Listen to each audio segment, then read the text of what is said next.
Hello everyone. तो आज हम लोग पढ़ने वाले हैं the principle of communication chapter 4 के multiple choice question IT 402 class 10। इस वीडियो में पूरे हम लोग टॉप 25 क्वेश्चन को देखेंगे जो कि ये फर्स्ट टर्म एग्जामिनेशन के लिए काफ़ी इंपॉर्टेंट है। सो आप इस वीडियो को लास्ट तक जरूर देखें। चलिए वीडियो को स्टार्ट करते हैं। पहला क्वेश्चन देखते हैं, दिया गया है through which of the following means information में बी एक्सचेंज, यानी किन किन तरीक़ों से हम लोग किसी भी इंफॉर्मेशन को एक्सचेंज कर सकते हैं, यानी एक जगह से दूसरी जगह सेंड कर सकते हैं, यानी आदान प्रदान कर सकते हैं। तो इसका जो राइट आंसर है ना वो है D, all of the above. किस तरह से? अगर हमें किसी भी इंफॉर्मेशन को सेंड करना हो तो हम लोग गेस्चर के थ्रू भी सेंड कर सकते हैं, या तो साइन के थ्रू या तो सिंबल के थ्रू। तो इसलिए जो राइट आंसर है ना वो है डी, ऑल ऑफ दिस। चलिए क्वेश्चन 2 देखते हैं। Which of the following is not one of the main function of communication. इन चार ऑप्शन में से कौन सा मेन फंक्शन नहीं है कम्युनिकेशन का? तो राइट आंसर है gathering, option B. Question 3, which of the following is are the main function of communication. इन चार ऑप्शन में से कौन सा मेन फंक्शन है कम्युनिकेशन का? तो वो है राइट आंसर आपका D, educating, informing and persuading. Question 4, which of the following is are the principle of effective communication. इन चार ऑप्शन में से कौन सा प्रिंसिपल है इफेक्टिव कम्युनिकेशन का? तो राइट आंसर है ऑल ऑफ दिस। क्लैरिटी होनी चाहिए इफेक्टिव कम्युनिकेशन में, कोहेरेंस होनी चाहिए और करेक्टनेस भी होनी चाहिए, तभी हमारी जो कम्युनिकेशन है वो इफेक्टिव हो सकती है। चलिए क्वेश्चन 5 देखते हैं। यहाँ पर अगर हम क्वेश्चन 5 की बात करें तो वो दिया गया है which of the following is are not the principle of communication. इन चारों ऑप्शन में से कौन से प्रिंसिपल ऑफ कम्युनिकेशन नहीं है? तो राइट आंसर है सी। ठीक है, राइट आंसर है A, comparison. Question 6, which of the following में help in getting accuracy in written communication. इन चार ऑप्शन में से कौन सा ऐसा ऑप्शन जो हेल्प करेगा हमारी एक्यूरेसी को पाने के लिए, एक्यूरेसी प्रदान करने के लिए? तो राइट आंसर इसका all of the above.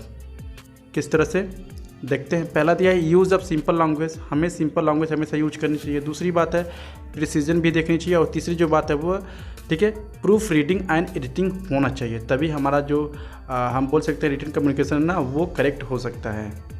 Question 7 है what does the principle of completeness convey, यानी प्रिंसिपल ऑफ कम्पीटनेस कन्वे का मतलब क्या होता है? तो राइट आंसर है इसका सी, all the parts of the message must be grouped and brought together in a logical sequence to prepare meaningful units.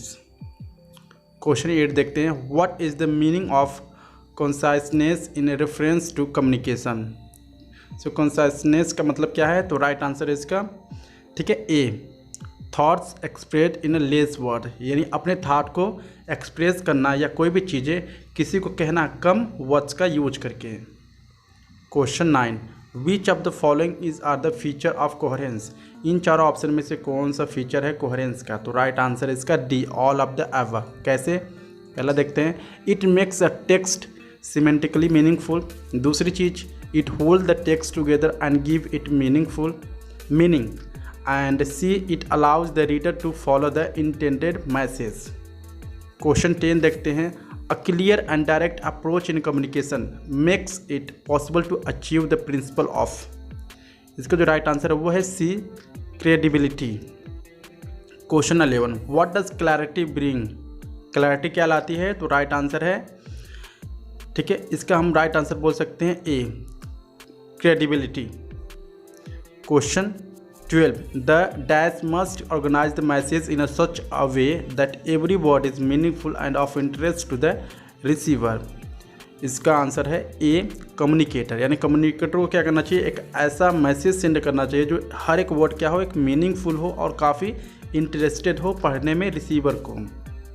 Question 13, communication in a simple sentence help the reader to understand better. Right answer है C, clear, यानी clear communication क्या होता है? Simple sentence होता है जो कि help करता है अंडरस्टैंड करने के लिए किसको? रिसीवर को। 14, the main function of communication is to people, यानी क्या मेन फंक्शन है कम्युनिकेशन का? तो राइट आंसर है ऑल ऑफ दिस, इन्फॉर्म, दूसरी बात है एजुकेट एंड तीसरा बात है entertain. 15 communication becomes dash if partial information is provided. Right answer इसका B incomplete.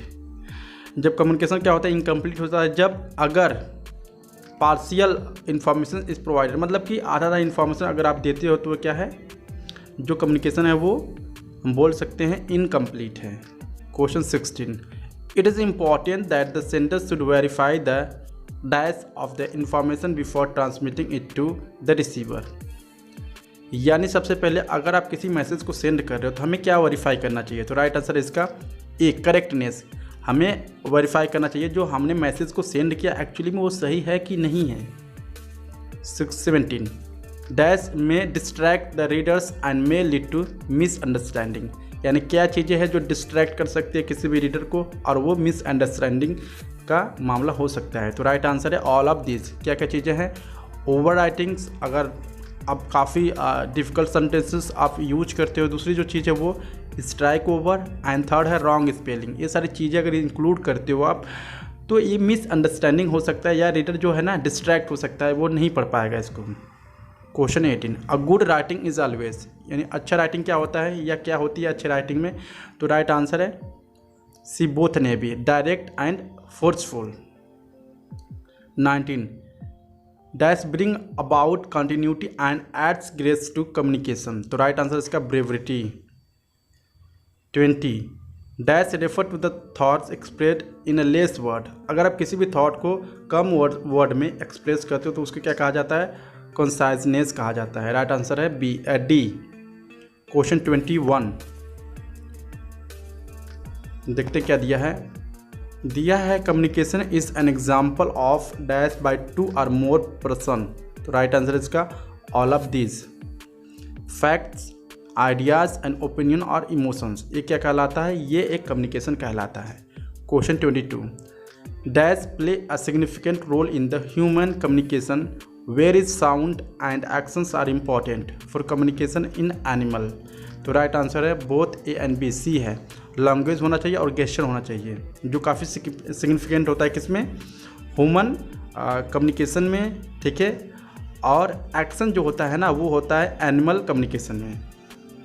Question 23 is defined as the movement of part of the body specially a hand और the head और to express an idea और meaning, यानी हम अपने body के parts का use करते हैं किसी को एक्सप्रेस करने के लिए, मीन्स या किसी को कोई मैसेज देने के लिए, तो इसको क्या कहा जाता है, तो इसको कहा जाता है, ठीक है, गेस्चर। राइट आंसर है ए, गेस्चर कहा जाता है अगर आप अपने बॉडी के पार्ट को यूज करते हो किसी से कम्युनिकेट करने के लिए।